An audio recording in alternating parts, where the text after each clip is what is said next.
Pasar Banyuanyar selalu hidup sejak fajar. Para pedagang membuka lapak, para pembeli datang silih berganti, dan tawarnya anak-anak penjual jajanan menyambut pagi. Di deretan kios paling ujung, berdiri sebuah kios kecil yang agak berbeda dari yang lain. Bukan kios sayur, bukan pula kios sembako. Kios itu milik Pak Rohim, seorang tukang jahit yang dikenal sabar dan telaten. Orang-orang di pasar menyukai Pak Rohim. Ia tak banyak bicara, tapi selalu tersenyum saat menyambut pelanggan. Tangannya cekatan menjahit kain, memperbaiki pakaian robek, atau sekadar mengecilkan celana yang longgar. Setiap pagi, sebelum orang lain membuka kios, Pak Rohim sudah tiba. Duduk di bangku kayunya yang mulai usang, ia akan menyalakan mesin jahit tuanya dan mulai bekerja dalam diam. Namun pagi itu ada yang berbeda. Kios Pak Rohim tetap tertutup rapat hingga lewat pukul 7. Tak ada suara mesin jahit, tak ada senyum ramah di balik meja kayu. Beberapa pedagang mulai bertanya-tanya. Pak Rohim biasanya udah duduk dari subuh, ujar Bu Sarti, penjual sayur di sebelah kiosnya. Tumben banget. Tak lama kemudian, penjaga pasar, Fikri, seorang pemuda yang baru bekerja 3 bulan terakhir, datang memeriksa. Ia mengetuk pintu kios pelan. Pak Rohim, ini Fikri. Sampeyan gak apa-apa? Tak ada sahutan. Setelah beberapa saat, ia mencoba membuka pintu dan mendapati kunci tergantung di luar. Anehnya, dari balik celah pintu, ia mencium bau aneh, seperti kain basah yang terlalu lama tertutup. Dengan ragu, Fikri mendorong pintu itu. Dan di dalam, di antara tumpukan kain dan benang kusut, ia menemukan Pak Rohim. Tergeletak kaku di lantai, dengan tangan masih menggenggam seutas benang putih. Kabar meninggalnya Pak Rohim cepat menyebar. Katanya serangan jantung, begitu bisik orang-orang. Tapi bagi Fikri, ada yang terasa janggal. Kiosnya tertata rapi. Tak ada bekas panik. Tak ada tanda-tanda Pak Rohim jatuh mendadak. Namun yang paling membuatnya tak tenang adalah sehelai kain kafan yang terbentang di meja jahit, setengah dijahit, setengah terbuka. Dan sejak malam itu, Fikri mendengar suara mesin jahit dari dalam kios kosong itu. Padahal tak ada siapapun di dalamnya. Sejak kematian Pak Rohim, kios itu dibiarkan kosong. Tidak ada yang berani menempatinya. Pihak pasar memang belum memutuskan apa-apa, tapi para pedagang sudah sepakat secara tidak tertulis, kios itu biarlah tetap milik almarhum. Fikri, sang penjaga pasar, masih menyimpan rasa tak tenang. Ia belum bisa menghapus bayangan Pak Rohim yang ditemukan kaku di lantai, tangan masih menggenggam benang. Seminggu berlalu, namun rasa ganjil itu justru semakin kuat, bukan menghilang. Suatu malam, saat Fikri menyelesaikan patroli pasar, hujan turun deras. Ia berteduh di bawah atap warung kopi dekat gerbang pasar. Saat sedang menyeruput kopi hangatnya, ia mendengar sesuatu. Samar, seperti dengung rendah, berulang dan teratur. Fikri menajamkan telinga. Suara mesin jahit, pelan, menyeruak dari ujung lorong pasar, dari kios yang seharusnya sudah kosong dan terkunci. Ia berdiri perlahan, menaruh kembali cangkir ke atas meja. Warung itu sudah sepi. Penjualnya sedang di dalam, mungkin tidur. Satu-satunya suara hanyalah hujan dan mesin jahit itu. Fikri melangkah perlahan ke arah kios Pak Rohim. Langkahnya bergema di antara kios-kios yang tertutup rapat. Lampu neon pasar bergetar redup karena tiupan angin. Kios Pak Rohim tampak seperti biasa. Tertutup rapat, lampunya mati. Tapi suara itu jelas berasal dari dalam. Fikri mendekat. Ia menempelkan telinganya ke dinding kayu kios. Suara mesin jahit itu sangat nyata. Ritmenya teratur seperti seseorang sedang bekerja keras di dalam sana. Pak Rohim, bisik Fikri, entah kenapa.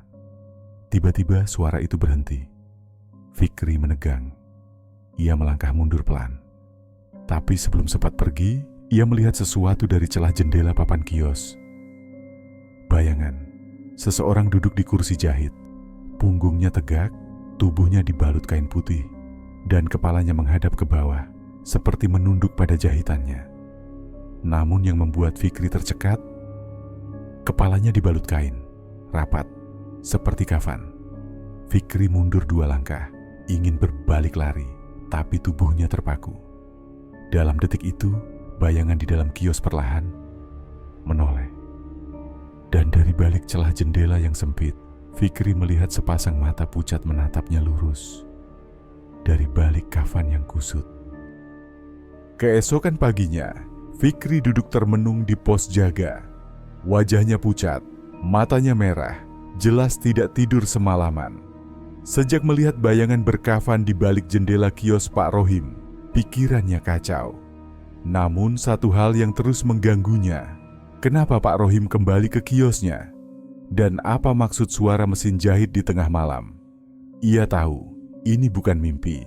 Suara itu nyata. Bayangan itu nyata. Pagi itu pasar ramai seperti biasa, dan Fikri mencoba bersikap normal. Tapi diam-diam ia mulai bertanya ke beberapa pedagang lama. Pertama ia mendatangi Bu Sarti, penjual sayur yang sudah bertahun-tahun berjualan di sebelah kios almarhum. "Bu," tanya Fikri pelan sambil membantu mengangkat keranjang. "Pak Rohim itu orangnya seperti apa ya? Saya nggak sempat kenal dekat." Bu Sarti tersenyum tipis, lalu menghela napas. "Orangnya baik, Mas, ramah. Nggak pernah neko-neko. Kalau ada ibu-ibu butuh jahit kain buat keperluan mendadak, dia nggak pernah menolak. Pernah juga bantuin pedagang baru buat bikin spanduk dagangan dan gratis." Fikri mengangguk perlahan. "Terus, ada yang nggak suka sama beliau?" Bu Sarti diam sejenak, matanya melirik kanan kiri. Lalu suaranya menurun, nyaris berbisik. "Namanya pasar, Mas. Kadang orang baik pun ada aja yang gak seneng. Apalagi kalau rezekinya lancar. Saya dengar-dengar, ada 1-2 pedagang yang iri." "Iri gimana, Bu?" "Ya, waktu Pak Rohim buka jasa bordir nama di pakaian seragam sekolah, banyak langganan pindah ke dia. Padahal dulu bordir dipegang sama kios Pak Sarwan. Nah, sejak itu hubungan mereka renggang. Tapi ya, siapa tahu." Fikri mencatat nama itu di pikirannya. Pak Sarwan. Sore itu, ia menyempatkan diri berjalan ke bagian belakang pasar, di mana kios bordir milik Pak Sarwan berada. Tempatnya sedikit lebih besar, meski terlihat jarang dipakai. Di dalam, seorang pria paruhbaya sedang mengatur tumpukan benang warna-warni. Fikri menyapa sopan. "Permisi, Pak Sarwan." Pria itu menoleh, matanya tajam. "Iya, ada apa?" "Saya Fikri, penjaga pasar. Mau nanya sedikit soal almarhum Pak Rohim." Pak Sarwan mengerutkan alis. Tangannya berhenti merapikan benang. "Kenapa nanyanya ke saya?" Fikri tersenyum tipis. "Saya lagi bantu bersih-bersih arsip kios kosong. Jadi sekalian cari informasi. Bapak kenal dekat dengan beliau." Pak Sarwan mendengus pelan. "Kami sekadar kenal. Sama-sama tukang jahit. Ya begitulah, kadang bersaing." "Bersaing sehat?" Pak Sarwan tak menjawab, tapi Fikri menangkap sesuatu dari sorot matanya, seperti rasa enggan yang terlalu dalam untuk diungkapkan. Lalu tanpa alasan yang jelas, Pak Sarwan berkata pelan, nyaris tak terdengar, "Kalau kau dengar suara mesin jahit malam-malam, jangan ditanggapi, anggap saja angin lewat." Fikri terdiam. Ia belum bilang apapun tentang kejadian semalam. Tapi Pak Sarwan sudah tahu. Malam itu, Fikri kembali berdiri di depan kios kosong milik almarhum Pak Rohim. Kali ini ia tidak datang karena suara mesin jahit. Tidak ada suara apa-apa malam ini. Tapi rasa penasaran dan kegelisahan terus mengganggu pikirannya. Ada sesuatu di balik kematian Pak Rohim. Dan ia tahu, Jawabannya ada di dalam kios itu. Ia membawa senter kecil dan sebuah kunci cadangan kios yang diam-diam disimpan di ruang administrasi pasar. Perlahan, ia membuka pintu kayu yang sudah mulai rapuh.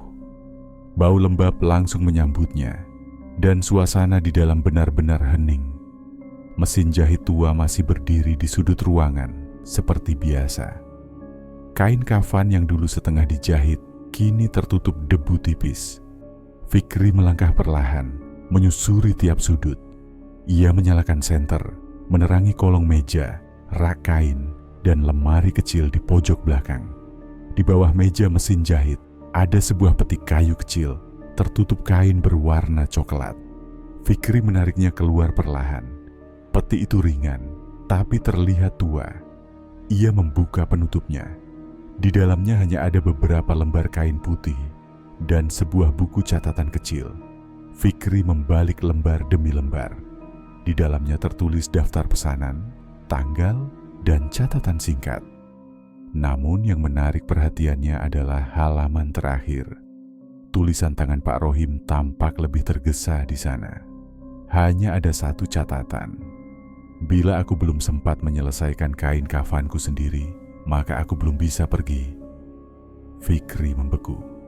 Tangannya menggenggam buku itu erat. Ia mulai mengerti, Pak Rohim sedang menjahit kain kafannya sendiri saat meninggal. Dan karena belum selesai, ia belum tenang. Tapi kenapa? Kenapa seseorang seperti Pak Rohim, yang dikenal baik oleh semua orang, harus menjahit kafannya sendiri? Dan mengapa tidak ada yang menyadari hal ini sebelumnya? Tiba-tiba, senter Fikri meredup. Ia mengetuknya pelan, dan cahaya kembali menyala. Saat itu pula, ia melihat sesuatu di balik mesin jahit. Sebuah sobekan kecil kain putih menjuntai dari celah lantai. Fikri menunduk, menarik kain itu perlahan. Kain itu ternyata menyambung ke sesuatu yang tertanam di antara papan lantai. Ia membuka papan itu perlahan. Di bawah lantai, kios, tersembunyi dengan rapi, terdapat tumpukan kecil potongan kain kafan. Beberapa masih utuh, sebagian lainnya tercabik seperti digunting kasar. Di antara potongan itu ada noda kecoklatan yang sudah mengering. Seperti bekas darah, Fikri mundur dengan napas tertahan. Kini ia yakin ada sesuatu yang lebih dari sekadar arwah penasaran. Pak Rohim sedang menjahit kafannya sendiri. Tapi entah kenapa, kain itu tidak pernah selesai. Dan mungkin ada yang sengaja menghentikannya. Sejak menemukan sobekan kain kafan yang rusak di bawah lantai kios, Fikri tak bisa memejamkan mata semalaman. Ia tahu kain kafan Pak Rohim seharusnya menjadi penutup terakhir, sebuah simbol keikhlasan untuk kembali kepada tanah. Tapi kain itu ditemukan dicabik dengan bekas seperti gunting kasar. Dan anehnya, potongan itu disembunyikan, bukan dibuang. Pertanyaannya, siapa yang melakukannya? Dan kenapa? Keesokan paginya, Fikri kembali ke pasar lebih awal. Ia menyapa pedagang seperti biasa, tetapi matanya terus mencari petunjuk, ekspresi mencurigakan, atau percakapan kecil yang bisa mengarah pada satu nama. Matanya tertumbuk pada kios Pak Sarwan. Sejak dulu, memang terdengar kabar soal persaingan tidak sehat antara dia dan Pak Rohim. Tapi selama ini hanya sebatas gosip. Fikri memutuskan menyelidiki lebih dalam.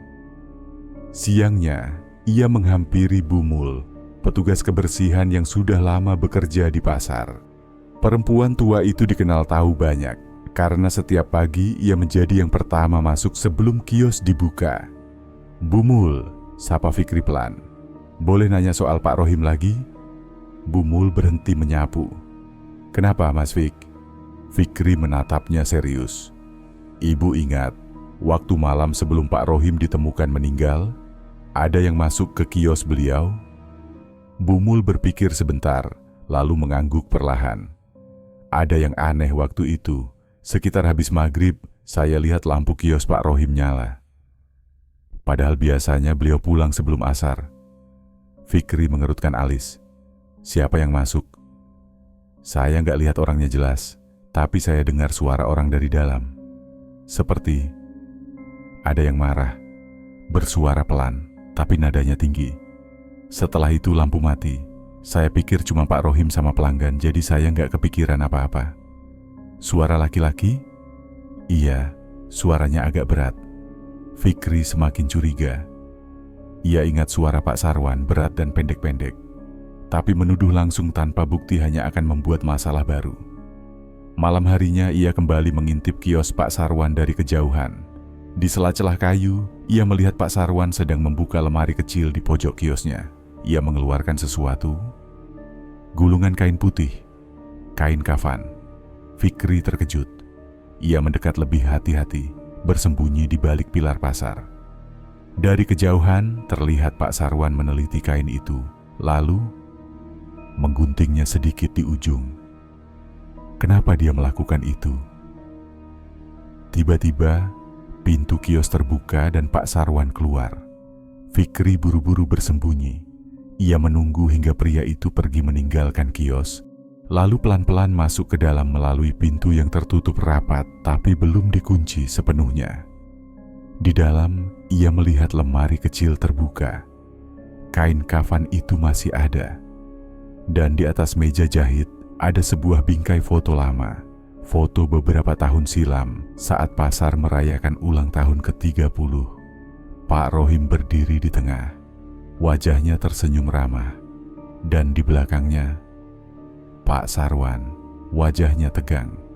Tatapannya menoleh ke arah Pak Rohim.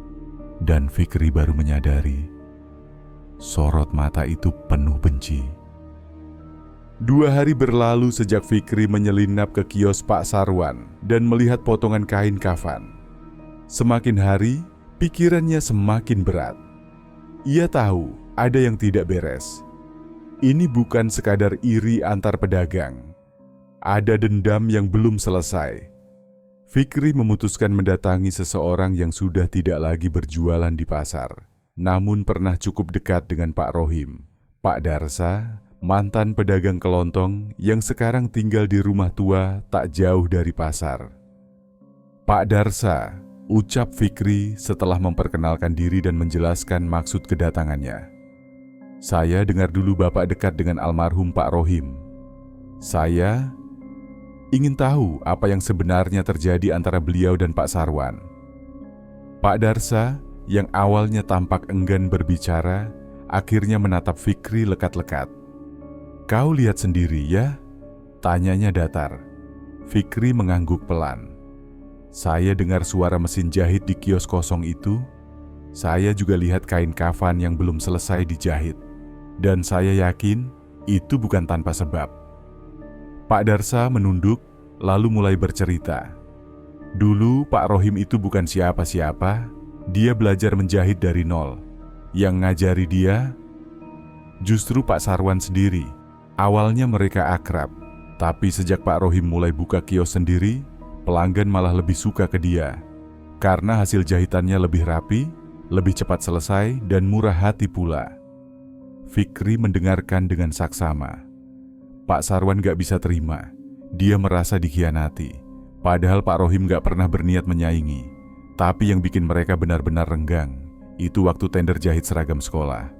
2 tahun berturut-turut yang menang Pak Rohim. Padahal biasanya selalu Pak Sarwan. Lalu, tanya Fikri pelan. Lalu gosip mulai menyebar. Katanya, Pak Rohim main belakang sama panitia. Padahal itu gak pernah terbukti. Tapi Pak Sarwan percaya gosip itu. Sejak itu dia mulai kasar kalau menyebut nama Pak Rohim. Pernah satu kali, dia bilang begini ke saya. Orang yang naik dari pengkhianatan gak akan punya akhir yang baik. Fikri menelan ludah. Pak Rohim tahu? Tanya Fikri. Pak Darsa mengangguk. Tahu, tapi dia selalu bilang begini. Kalau saya mati nanti, biar kain kafan saya jahit sendiri. Supaya nggak ada yang bisa bilang saya hidup atau mati karena orang lain. Kalimat itu membuat Fikri terdiam. Kini semua mulai masuk akal. Pak Rohim memang sedang menjahit kain kafannya sendiri sebelum meninggal. Tetapi sebelum selesai, seseorang menghentikannya. Dan Fikri yakin yang melakukannya adalah orang yang merasa bahwa Pak Rohim tidak layak mati dengan tenang. Malam itu, Fikri tidak bisa tidur. Kalimat terakhir dari Pak Darsa terus terngiang-ngiang di kepalanya. Kalau saya mati nanti, biar kain kafan saya jahit sendiri. Itu bukan sekadar ucapan. Itu semacam wasiat. Dan Fikri yakin Pak Rohim benar-benar sedang berusaha memenuhi janjinya sampai seseorang menghentikannya. Ia mengambil senter dan kunci cadangan kios Pak Rohim. Hatinya berdebar kencang, lebih kuat dari biasanya. Tapi malam ini, ia tidak ingin sekadar melihat. Ia ingin tahu, apakah roh Pak Rohim masih di sana. Pasar sudah sepi, lampu-lampu lorong padam satu persatu. Bayangan tiang, gerobak, dan lembar-lembar plastik yang dibiarkan menggantung tampak seperti siluet makhluk-makhluk asing.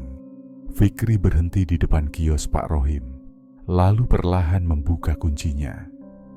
Ceklek, ia masuk, menyalakan senter, dan menutup pintu di belakangnya.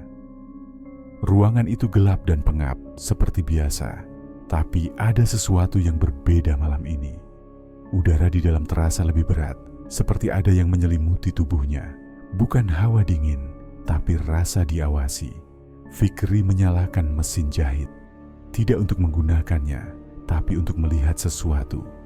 Masihkah kain kafan itu belum selesai? Ia menemukan gulungan kain putih di bawah meja, yang kemarin sudah hampir selesai dijahit. Namun kini, jahitan di bagian ujungnya robek, dirusak lagi. Padahal sebelumnya ia sudah memastikan gulungan itu utuh. Fikri membungkuk, memeriksa bekas robekannya. Guntingan kasar, dan ada noda kehitaman yang menempel di serat kain. Bukan darah, bukan tanah, tapi abu. Saat itulah suara samar terdengar. Bukan suara mesin, suara napas. Berat, lambat. Fikri menoleh cepat ke arah rak kain, kosong. Kemudian ke arah pintu, masih tertutup. Lalu, ia mendongak ke atas, ke langit-langit kios yang hanya tertutup papan tua. Dan ia melihatnya. Sebuah sosok putih menggantung terbalik. Kain kafan yang membalut tubuhnya compang-camping. Bagian wajahnya menunduk perlahan, menatap Fikri dari balik kain yang robek di bagian mata. Tidak bergerak, tidak bicara. Tapi dari balik kain itu, air hitam merembes turun ke lantai. Fikri terpaku, tidak bisa bergerak. Napasnya memburu, tetapi tubuhnya seperti tertahan. Sosok itu tidak turun, tidak mendekat. Ia hanya mengawasi, dan tiba-tiba mesin jahit menyala sendiri. Jarumnya bergerak cepat, menjahit tanpa kendali. Kain putih yang ada di bawahnya ditarik masuk, seolah-olah tangan tak terlihat sedang bekerja menyelesaikan jahitan terakhir itu. Tapi sebelum jahitan itu selesai, kainnya robek lagi. Tercabik seperti dicengkeram kasar, dan sosok pocong di atas itu menghilang. Fikri terjatuh ke belakang, napasnya tercekat, jantungnya berdebar hebat. Ia lalu pulang dengan tubuh gemetar, bajunya basah oleh keringat dingin, meski malam itu udara terasa sangat dingin dan berat. Pagi harinya, Fikri duduk termenung di teras kios yang sudah lama kosong itu. Sinar matahari mulai menyelinap masuk, tapi hawa mencekam dari semalam belum benar-benar pergi. Bumul, petugas kebersihan, lewat sambil menyeret sapu lidi. "Mas Fikri," katanya pelan, "kamu semalam kesini ya?" Fikri menoleh cepat. "Ibu lihat?" "Lihat pintunya agak terbuka pas saya lewat, tapi saya nggak berani cek." Saya dengar suara mesin jahit, ia menatap Fikri lekat-lekat. "Kamu lihat sesuatu?" Fikri ragu, tapi akhirnya menjawab, "Saya lihat sosok Pak Rohim, atau sesuatu yang menyerupainya." Bumul menghela napas, lalu duduk di pinggiran trotoar kios. Matanya memandang kosong ke arah deretan lapak yang mulai buka. "Ada yang harus kamu tahu," katanya. "Beberapa hari sebelum Pak Rohim meninggal, dia sempat datang ke saya. Bukan untuk minta bersih-bersih, tapi..." Fikri mencondongkan tubuh. Dia bilang, Dia takut. Dia merasa dijebak. Dia merasa ada yang mau mencelakainya. Tapi dia gak mau bilang siapa. Cuma satu hal yang dia bisikkan sebelum pergi. Kalau aku mati, jangan biarkan mereka rusak kainku. Fikri merasakan bulu kuduknya berdiri. Ia yakin mereka yang dimaksud bukan hanya satu orang. Dan jika benar, siapa mereka? Hari beranjak sore. Fikri memutuskan mencari petunjuk lain. Ia ingat sesuatu. Salah satu pedagang tua pernah menjadi saksi pertengkaran hebat antara Pak Rohim dan seorang pedagang lain sebulan sebelum kematian. Ia pun mendatangi Pak Muslih, penjual jam tangan bekas di ujung pasar. "Pak," sapa Fikri sopan. "Boleh tanya soal almarhum Pak Rohim?" Pak Muslih mendesah. "Masih soal itu? Saya dengar Bapak sempat lihat Pak Rohim bertengkar."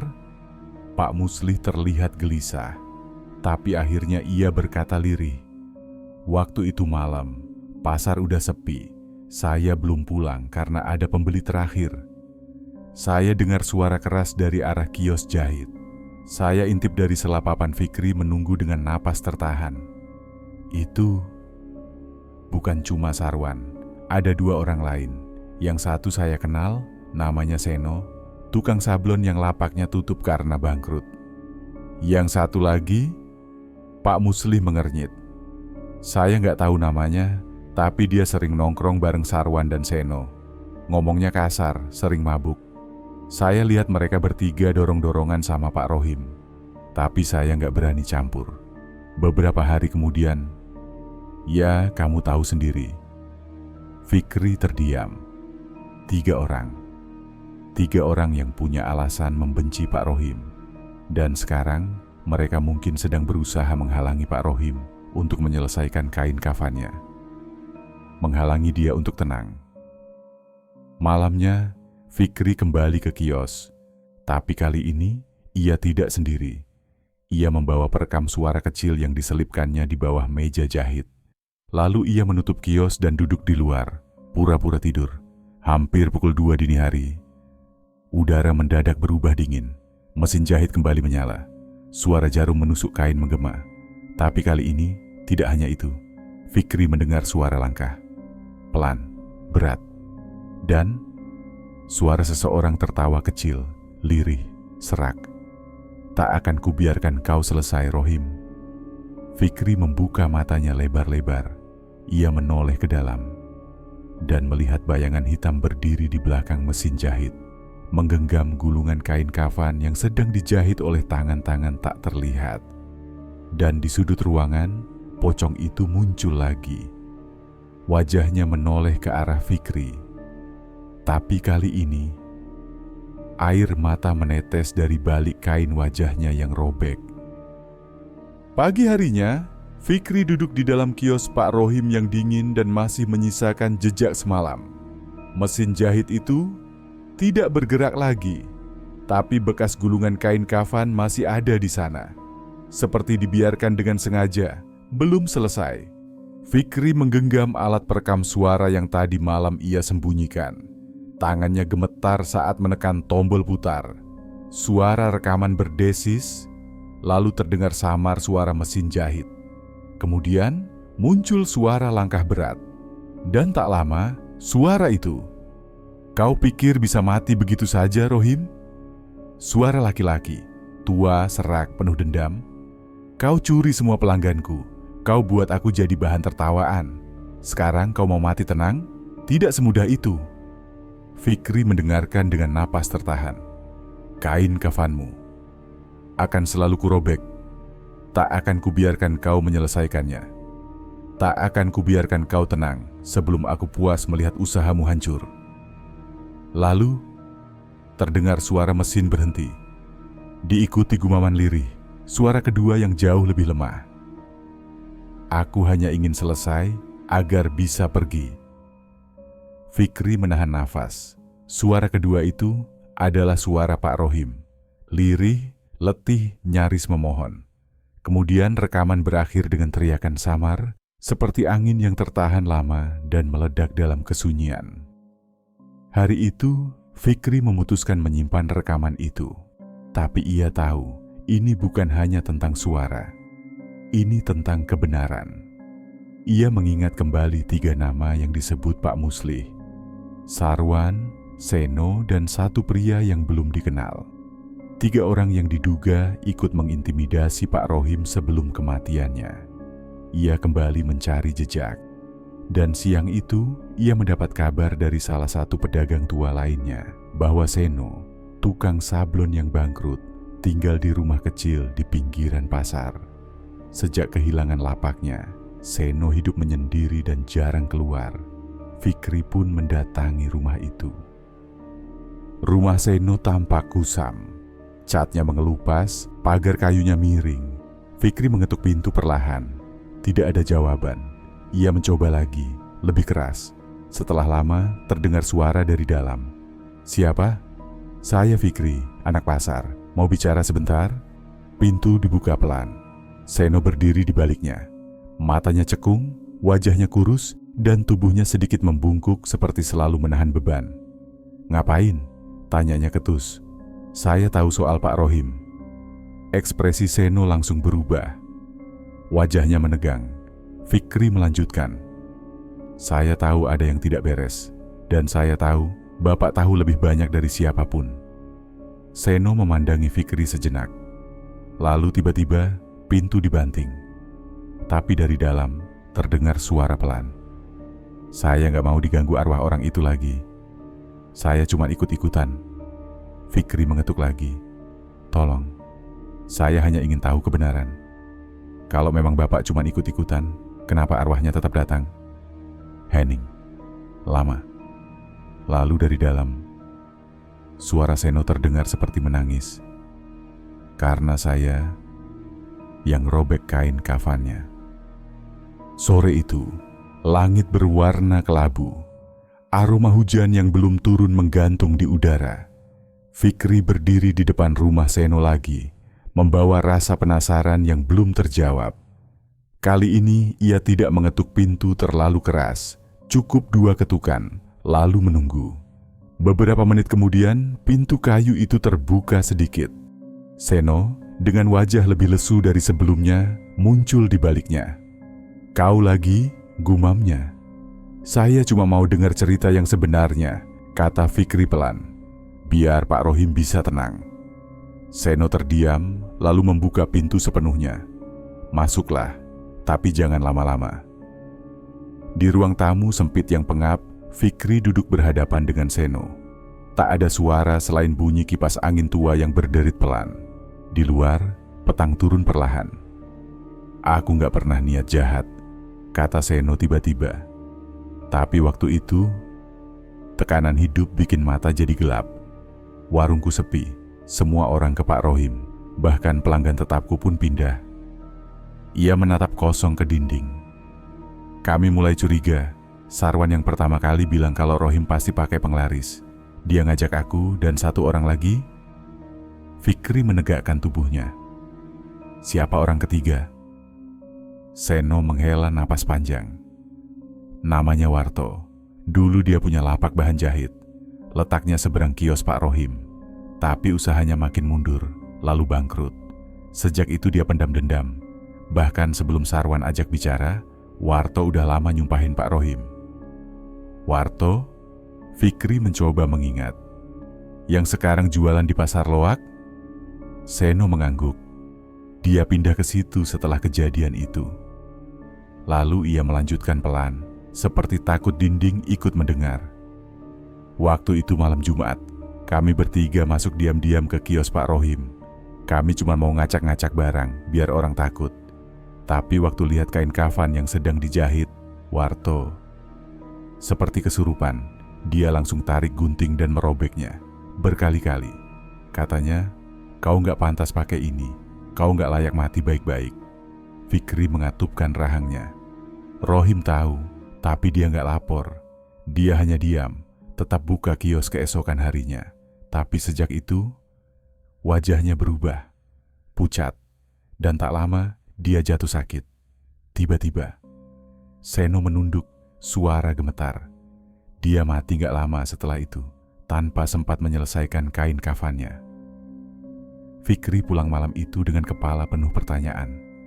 Jika Warto benar-benar biang kerok di balik semua ini, maka alasan mengapa Pak Rohim gentayangan bukan hanya karena kain kafannya belum selesai, tapi karena ketidakadilan yang belum terungkap.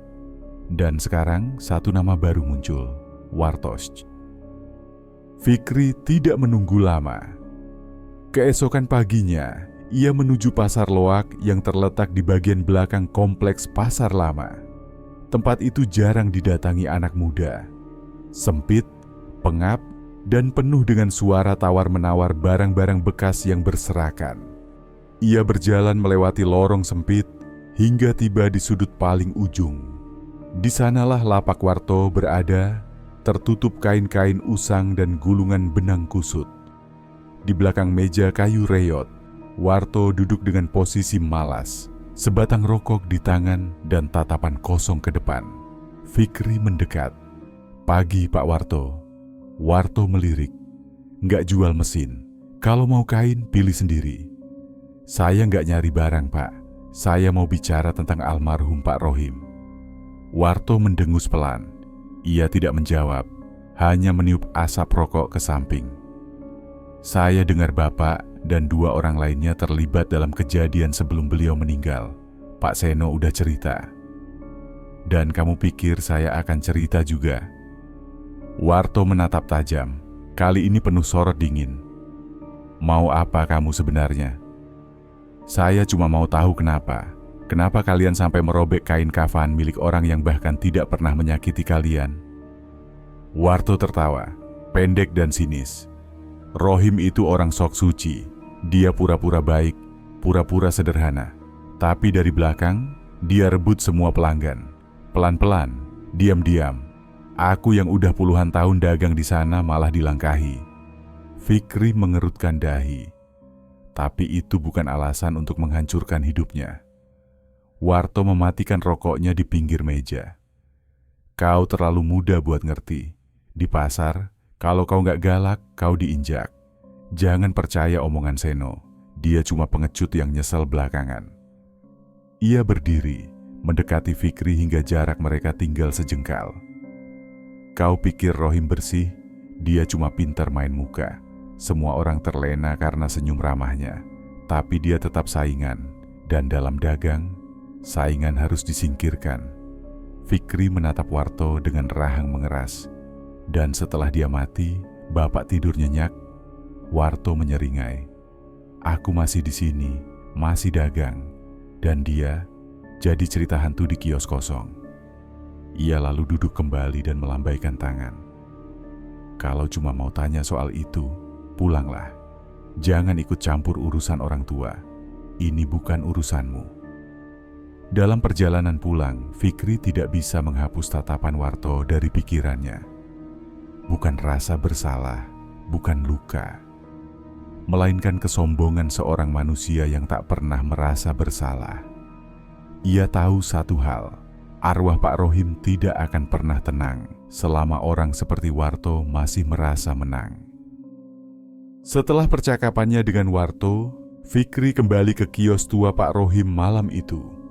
Ia membawa sebungkus kain kafan yang dulu dirusak, dijahit terputus, sobek di sana-sini, seperti menyimpan dendam yang belum selesai. Lampu minyak yang digantung di tiang kios menyala redup, menerangi mesin jahit tua di sudut ruangan. Fikri duduk, menghela napas panjang. Lalu ia mulai menginjak pedal perlahan. Jarum naik turun. Benang putih mulai mengikat kain yang dulu dilukai. Namun baru beberapa jahitan, mesin itu macet. Fikri coba menggerakkan kembali. Ia memeriksa benang, menggulung ulang, bahkan membersihkan sisa debu. Tapi setiap kali mesin mulai bekerja, jarum selalu tersangkut di bagian kain yang robek paling dalam. Seolah ada yang menahan. Seolah jahitan itu tak boleh selesai. Di sekitarnya, hawa mulai berubah. Udara menjadi berat. Suara serangga malam lenyap. Lalu, dari belakang punggungnya, terdengar sesuatu, bukan bunyi, tapi rasa. Fikri menoleh cepat. Tak ada siapapun. Namun, kain kafan yang belum dijahit mulai bergerak sedikit.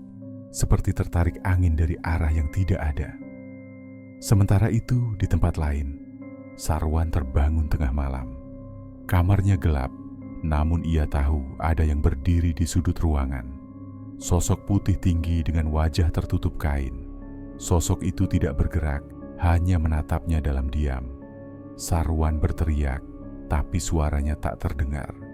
Mulutnya terbuka, namun seperti ditahan sesuatu. Lalu, ia merasa tubuhnya mulai dingin, seperti dibungkus kain basah dari ujung kaki ke dada.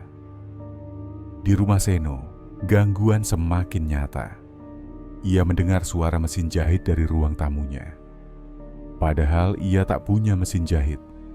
Suara itu pelan, berirama, dan berhenti tiba-tiba. Setiap kali ia mendekat. Saat membuka tirai ke ruang tengah, ia melihat benang putih tergantung dari langit-langit, menjuntai ke lantai. Ujung benangnya menyentuh potret lama, foto para pedagang pasar termasuk dirinya, Sarwan, Warto, dan Pak Rohim. Seno menjatuhkan foto itu dan lari keluar rumah. Warto di lapaknya yang tertutup terpal sedang memeriksa mesin jahit tua yang disimpannya untuk dijual. Tapi malam itu, mesin itu bergerak sendiri. Jarumnya naik turun, tanpa kain, tanpa benang. Ia berteriak dan memukulnya dengan palu. Tapi saat lampu padam, ia melihat bayangan seseorang duduk di kursi kerjanya. Dengan tubuh berselimut kain kafan. Tidak bergerak, hanya menjahit dalam gelap. Warto tak tidur malam itu. Ia hanya duduk gemetar, dengan linggis di tangan dan mata tak berkedip ke arah mesin. Di kios Pak Rohim, Fikri kembali mencoba. Keringat membasahi leher dan punggungnya. Tangannya gemetar saat ia memaksakan jarum masuk ke bagian terakhir dari robekan terdalam. Namun tiba-tiba, pedal mesin terasa berat. Jarumnya membatu di tengah jalan. Fikri menatap kain itu, dan ia melihat tetesan merah muncul perlahan dari lipatan robekan. Bukan tinta, bukan cat, tapi darah. Dan saat ia menoleh, seseorang berdiri di balik pintu kios. Wajahnya tak terlihat jelas, tapi tubuhnya dibungkus kain kafan yang masih setengah dijahit, seperti menunggu sesuatu diselesaikan atau dituntaskan. Pagi itu, Fikri tidak langsung pulang ke rumah. Ia duduk termenung di kursi kayu dalam kios kosong peninggalan Pak Rohim. Jahitan kafan di pangkuannya belum selesai. Tangannya gemetar saat mengingat tetesan darah yang muncul semalam. Ia menghela napas panjang. Entah kenapa, semakin ia mencoba menyelesaikan kafan itu, semakin terasa bahwa bukan dirinya yang seharusnya menyelesaikan. Ada beban dalam setiap tusukan jarum. Ada perlawanan yang halus, seperti roh Pak Rohim sendiri belum mengizinkan. Dan saat itulah Fikri merasa, mungkin bukan aku yang harus menjahitnya, tapi mereka. Sementara itu, teror mulai berubah menjadi nyata. Di rumah Sarwan kini bahkan tak berani tidur malam. Setiap kali ia memejamkan mata, ia terbangun dalam keadaan terikat. Bukan secara fisik, tapi tubuhnya seperti dibebat kain dari ujung kaki ke leher. Malam ini lebih buruk. Ia menemukan benang putih menjulur dari dalam mulutnya, seperti ada sesuatu yang sedang menariknya dari dalam. Ia muntah-muntah di kamar mandi, tapi benang itu tetap muncul, panjang dan lengket. Ia teriak minta tolong, tapi istrinya sudah sejak semalam mengungsi ke rumah tetangga karena tak tahan dengan ketakutan yang mengelilingi rumah mereka. Di rumah Seno tak bisa tidur karena suara mesin jahit terus terdengar dari balik dinding rumah, padahal rumah itu hanya satu lantai. Ia menelusuri sumber suara, tapi tidak pernah menemukan asalnya. Malam itu, ia melihat bayangan Pak Rohim duduk di depan meja makan, menjahit kain kafan. Bukan mimpi, ia terjaga. Nafasnya tercekat. Yang membuatnya ketakutan bukan sosok itu, melainkan fakta bahwa setiap jahitan ditusukkan ke kulit tubuhnya sendiri. Setiap kali jarum menembus kafan, Seno merasakan sakit di bagian tubuhnya yang sama. Ia lari keluar rumah, menangis di jalan, namun tak satu pun yang percaya ceritanya. Di lapak Warto mulai dihantui oleh bisikan. Tak jelas kata-katanya, hanya desisan dan helaan nafas dari sela-sela tumpukan kain. Tapi malam ini, suara itu mulai membentuk kalimat. Kembalikan, jahit kembali, benangmu belum lunas. Warto menyumpah, melempar kain ke dinding, dan merobek potongan kafan yang dulu ia simpan diam-diam sebagai jimat. Namun, potongan itu malah tumbuh memanjang, dari sobekan menjadi lembaran penuh, dan dari lembaran menjadi pembungkus tubuh. Warto terduduk, tubuhnya lemas. Ia melihat bayangan pocong berdiri di pojok lapak, tapi kali ini, pocong itu menunjuk ke dirinya. Tegas, tanpa bicara. Seperti mengatakan, kau yang mulai, kau yang harus menyelesaikan. Fikri masih berdiri di kios Pak Rohim sambil memandangi kain kafan yang belum selesai dijahit. Ia kini sadar, kain ini tidak hanya sobek karena iri, tapi karena dosa. Dan dosa itu bukan miliknya. Ia mengambil napas panjang, lalu berdiri dan melangkah keluar. Hari sudah pagi, matahari belum tinggi, tapi langkah Fikri sudah mantap. Ia tahu kemana harus pergi. Ia tahu siapa yang harus dipanggil. Pagi hari di pasar, langit tampak mendung. Angin berembus pelan membawa debu dan aroma sayuran basah. Fikri berdiri di depan kios Pak Rohim. Kain kafan masih ia bawa dalam tas kecil. Ia sudah menghubungi ketiganya, Sarwan, Seno, dan Warto. Awalnya mereka menolak. Tapi kini, teror telah membuat mereka kelelahan. Ketakutan perlahan berubah jadi kepasrahan. Mereka datang, satu persatu. Sarwan dengan wajah pucat dan mata cekung. Seno gemetar, bibirnya pecah-pecah. Warto bahkan tak sanggup bicara, hanya menunduk dan duduk diam di kursi kayu sebelah mesin jahit. Fikri menutup pintu kios. Ruangan itu kini terasa berbeda. Sunyi, namun bukan kosong. Seolah ada yang menunggu. Kalian tahu kenapa kalian di sini? Ucap Fikri pelan. Tak ada jawaban. Tapi pandangan mereka saling bertaut. Dan dalam tatapan itu, semua paham. Mereka punya bagian dalam apa yang terjadi. Pak Rohim tidak pernah menyakiti kalian, lanjut Fikri. Tapi kalian merusak dia, menghancurkan rezekinya. Sekarang dia menunggu. Kafannya belum selesai. Sarwan mulai menangis pelan. Seno hanya menatap mesin jahit dengan mata kosong. Warto menghela napas panjang, lalu berdiri. Mana kainnya? Fikri mengeluarkan kain kafan dari tas dan membentangkannya di meja. Benang putih, 3 gulung, jarum 3 buah. Ia meletakkannya satu persatu di depan mereka. Lalu mereka mulai menjahit. Tangan Sarwan gemetar saat memasukkan benang ke lubang jarum. Seno duduk bersila, menjahit bagian yang sobek di tengah. Warto memegang ujungnya, membenarkan pola yang dahulu ia rusak dengan sengaja. Tidak ada suara selain gesekan jarum dan kain. Tapi di antara setiap jahitan, udara terasa lebih ringan, seperti beban yang perlahan terangkat. Beberapa kali mereka merasa seperti ada yang mengawasi, tapi bukan dengan marah, lebih seperti memastikan. Saat bagian terakhir selesai dijahit, Fikri mengambil kain itu, melipatnya perlahan. Sudah, katanya pelan. Sudah selesai. Tiba-tiba, mesin jahit tua di pojok ruangan bergerak sendiri. Jarumnya naik turun pelan, lalu berhenti. Tak ada yang berteriak, tak ada yang lari. Karena mereka tahu, itu bukan teror. Itu ucapan terima kasih. Malamnya, Sarwan tidur dengan tenang untuk pertama kalinya dalam berminggu-minggu. Seno tidak lagi mendengar mesin jahit dari balik dinding. Dan Warto menyalakan dupa di depan kios kecilnya dan berdoa lama dalam diam. Keesokan paginya, Fikri kembali ke kios. Ia menemukan mesin jahit tua itu hilang. Tapi di atas meja terlipat rapi kain kafan yang mereka jahit, dan di bawahnya secari kertas lusuh dengan tulisan tangan. "Terima kasih, aku sudah bisa pulang." Sudah seminggu sejak malam itu, pasar kembali seperti biasa. Pedagang membuka lapak, pembeli berdesakan, dan aroma makanan kembali memenuhi lorong-lorong. Kios tua Pak Rohim masih tertutup, tapi kini tak lagi terasa dingin. Tak ada lagi bisikan di malam hari atau mesin jahit yang bergerak sendiri.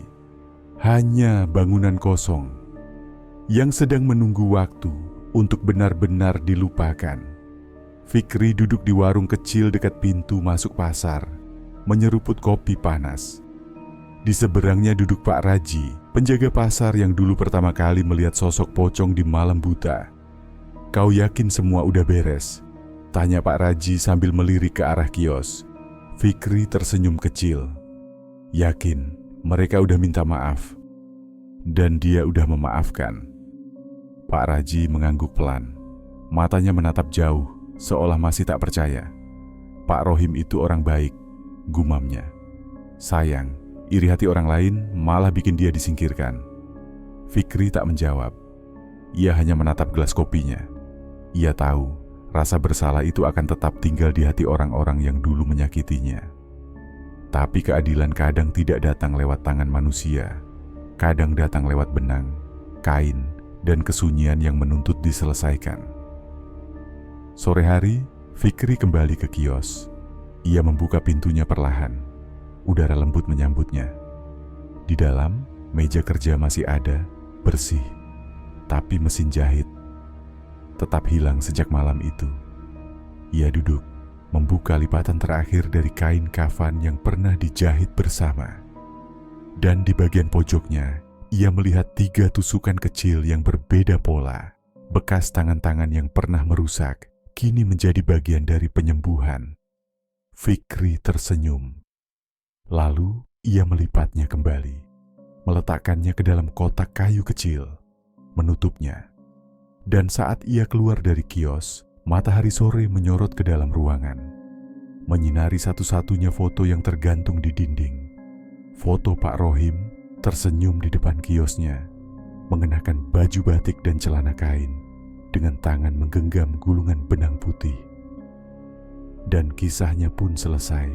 Pak Rohim sudah pergi, dendam telah sirna, kain kafannya telah sempurna, dan kios itu kini hanyalah kios kosong di tengah pasar kota kecil, tempat seseorang pernah menjahit dan akhirnya dijahitkan kembali oleh mereka yang dulu mengoyak.